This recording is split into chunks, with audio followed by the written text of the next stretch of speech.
Good morning, everybody. I am so glad you're here today. It's fortunately it stopped raining here at my home in northern Illinois, and I'm looking forward to a nice couple of days if it works out well.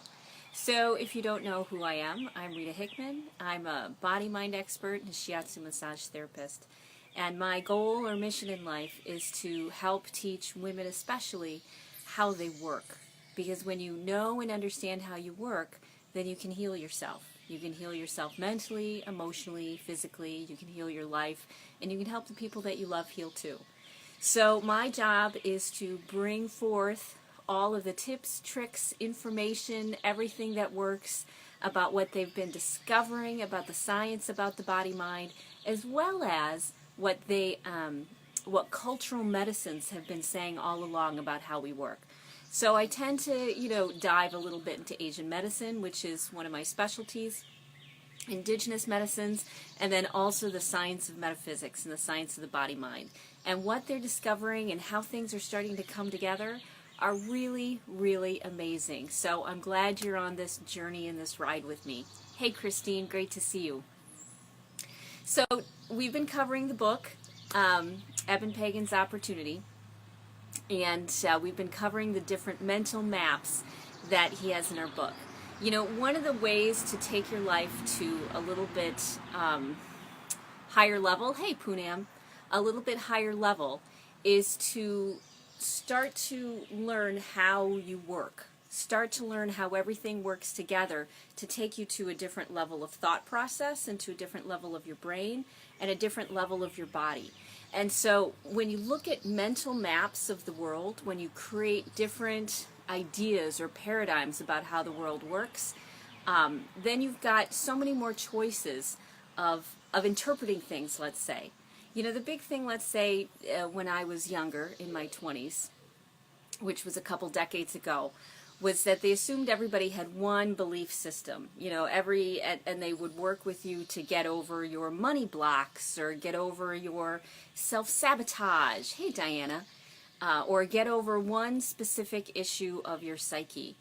What's happened as personal growth and medicines, cultural medicines and body-mind medicines have evolved is we've realized that there are so many different ways of looking at the world, and the more we embrace them and encompass them, then the wiser we are, the better we can make choices.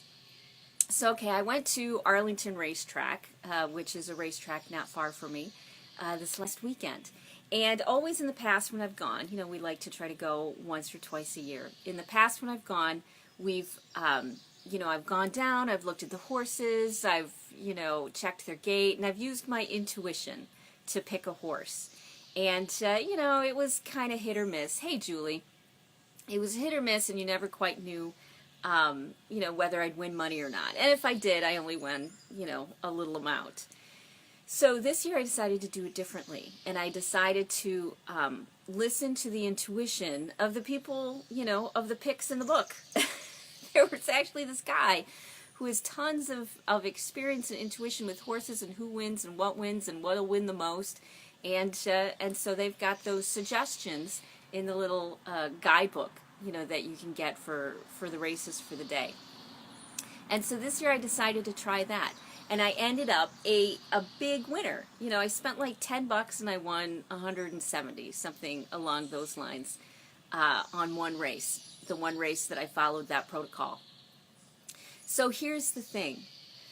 Intuition and predicting life, the more experiences you have, the more mental models you use, the more different lenses you look at the world, then the more successful and effective you're going to be.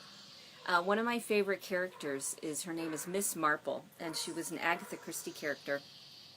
And she was just this little old lady who lived in a little town in England, and she could always solve the murders. And she solved the murders because she had enough experience with personalities. Hey, Monica.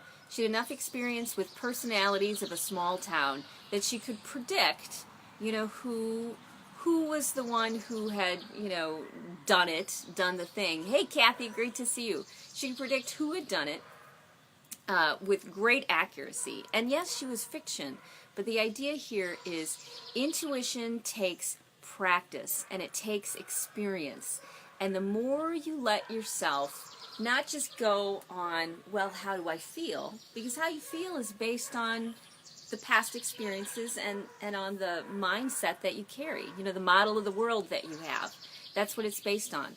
But when you get outside of your box, when you start questioning yourself and predicting maybe, instead of saying with surety, this is what will happen because this is what I feel and my gut tells me this is what's going on. Instead, if we take a couple steps back and look at the world through, as if we're racing the ponies, it's questionable. You don't know how it's going to turn out, but it's sure going to be exciting.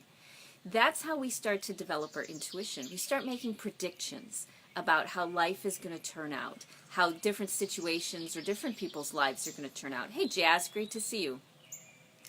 When you make predictions on a regular basis without the certainty of, I know for sure this is what's going on, which a lot of us like to live in, that polarity of we are so determined that we know what's right, that we don't get outside of our box and say, you know what, maybe I'm right, maybe I'm wrong. Let's see how this turns out. Let's see what will happen. And the more you play that let's see game, or play the game of, watching the ponies, who's going to win, the more you do that with tons of situations in your life, the better you're going to get at it. You're probably not going to be right. Now, there's a difference between obsessing and worrying and wondering what I'm going to do. How's this going to turn out? Am I going to make the right decision? Is everything going to turn out okay? There's this... there's that obsessive sort of thought process, and that happens when we're stressed out. We can't get out of that mindset, that worry and that wonder and what if and what if. But when we approach it a couple steps back of, I wonder how this is going to turn out, when we do it with small things in our life, then the big things become easier to predict too. And when we look at the world and start making just small predictions, let's say, what time will the mail show up today? Or will this person in front of me turn left or right? What's going to go on? What's going to happen? The more you make those small predictions, you get confidence, you get self-esteem, which is the cornerstone to being successful. Self-esteem is confidence in yourself based on life experience that you've sat and processed with, that you've looked at. So if you do these little mini intuitive moments, if you do these predictions for life, if you look at life as if it's playing the ponies, which one are you going to bet on?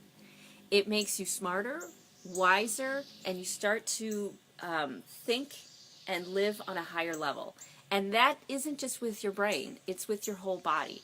Because your body has, all of your organs, especially your heart, has brain cells in it. They all think. And so if you think you're only thinking with your head, you're not. You're thinking and learning with your whole system. They all have memories and ideas and understandings. So here's your homework for today. Your homework for today, hey Mary Jane, is to predict at least 5 different situations. They could be simple situations, like the person in front of you has their left turn signal on. Are they really going to turn left? Let's check. Let's ask.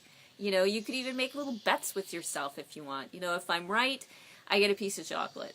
If I'm right, I get a little pat on the back that I predicted correctly. So I want you to find 5 situations, social situations, emotional, physical, environmental, and make a prediction about it. The more you start playing that little game of making predictions, then the smarter and better off you're going to be. The more, the wiser you're going to be. Why? Hey, Melba, because every time that you're wrong, and Patty's here too, that's great. Every time that you're wrong, you're going to look at why you're wrong. You're going to self-reflect and say, how did I get that prediction wrong? And if you practice with the small things, then you'll feel more confident and comfortable.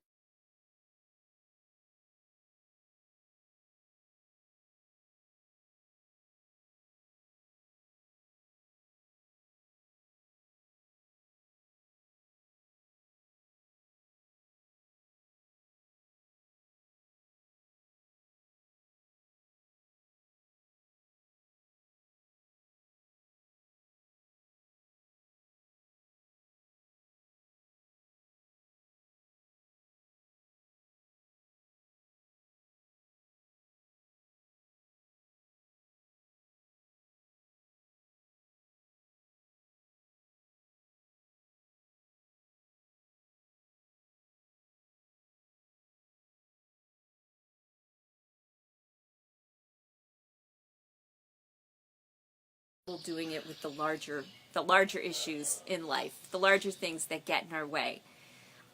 So, homework assignment today, 5 things in a bunch of different areas that you predict, and see if you're right or wrong.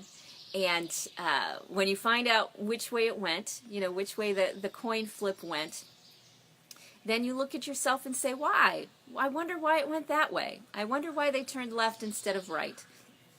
I wonder why things didn't turn out the way I thought they would, or that they did. This objective way of looking at the world will make things a lot easier for you. Hey, Amy, good to see you.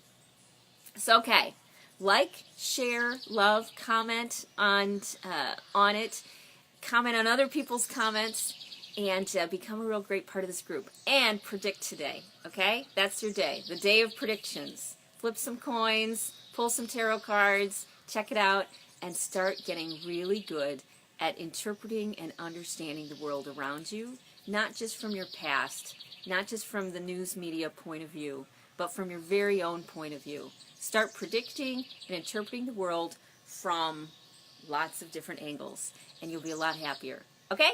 So I'll see you tomorrow. I hope you have a great rest of your day, and I hope you stay cool. Bye.